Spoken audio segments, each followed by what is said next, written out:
beberapa poin sikap Bon Jovi, khususnya terkait putusan sidang terakhir dengan UGM yang juga memenangkan Bon Jovi. Jadi Bon Jovi kalau ibarat pertandingan bola terkait kontroversi ijazah Jokowi ini, kita sudah mengalahkan 4-11 dari 5-11, berarti 4-0. Kita tinggal menunggu grand final dengan pihak kepolisian yang mungkin akan dimulai nanti usai Lebaran ya. Kita sudah menang dari KPU Pusat, KPU Jakarta, KPU Solo, dan UGM. Nah, mungkin yang menarik adalah setelah mengarungi proses yang berjalan sejak April kita ya, tapi sidang-sidang itu dimulai Agustus, jadi hampir 6 bulan. Ada apa lesson learned dari yang sudah dicapai oleh Bon Jovi sejauh ini ya.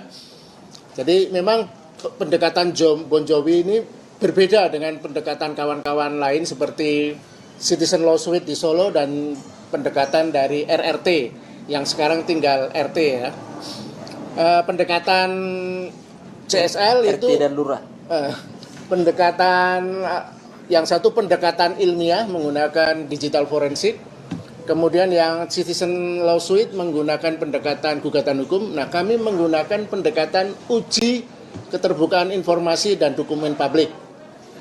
Nah, tujuan kami memang ingin menyisir tidak pada palsu atau aslinya ijazah itu sendiri, tetapi adalah apakah ijazah itu dikeluarkan UGM melalui proses yang semestinya.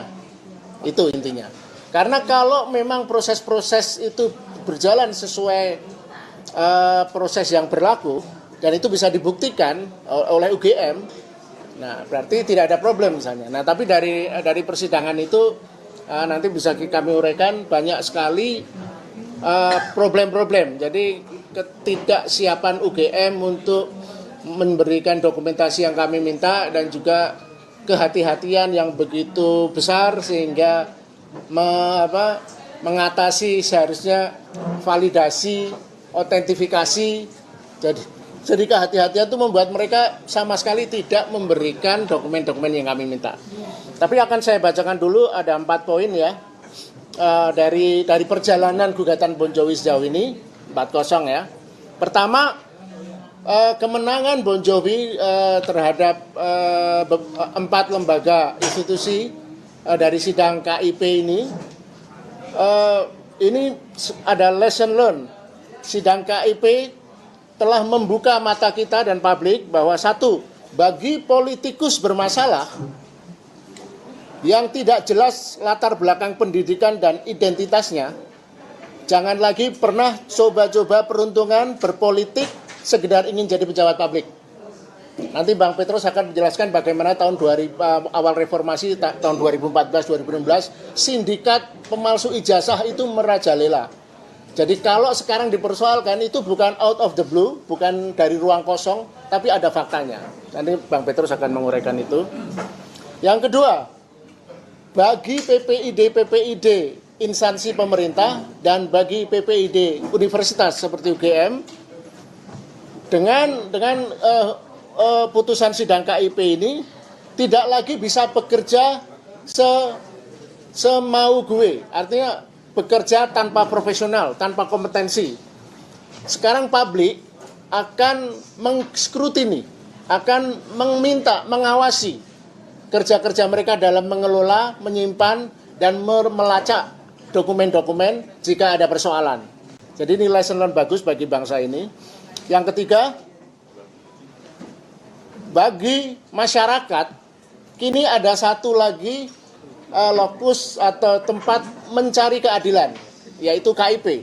KIP memang sudah ada sejak tahun 2010, sudah 16 tahun, tetapi dalam konteks sidang Jokowi inilah KIP menjadi primadona baru. Jadi mereka sekarang sangat sibuk, banyak gugatan-gugatan. Nanti Mbak Leoni yang akan menjelaskan soal teknis-teknis atau substansi KIP. Yang keempat, yang penting dari gugatan Bon Jovi ini terkait ijazah adalah bahwa kita harus menegakkan apa yang disebut perangai ilmiah. Atau perangai ilmiah itu adalah kita tidak bisa menyelesaikan problem-problem dalam masyarakat hanya melalui sentimen-sentimen. sentimen pro kontra seperti yang sekarang terjadi di dunia media sosial antara pro Jokowi dan kontra. Itu tidak bisa, itu tidak bagus untuk negara. Jadi harus diselesaikan melalui jalur-jalur yang semestinya.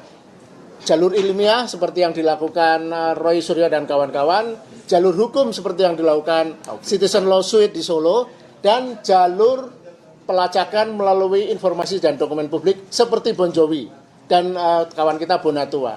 Nah, itulah cara-cara yang bisa dilakukan untuk menyelesaikan sengketa yang seolah-olah kontroversial dan menghabiskan energi dan emosi masyarakat yang sudah berlangsung. Dan yang terakhir yang ingin saya tambahkan, kira-kira what is to be done berikutnya setelah sudah melangkah sejauh ini, sambil menunggu pertandingan dengan kepolisian RI, kita akan melakukan beberapa hal. Kita akan mengidentifikasi, mungkin Bon Jovi juga akan melakukan hal-hal yang juga dilakukan beberapa kawan lain, seperti CLS ya, gugatan.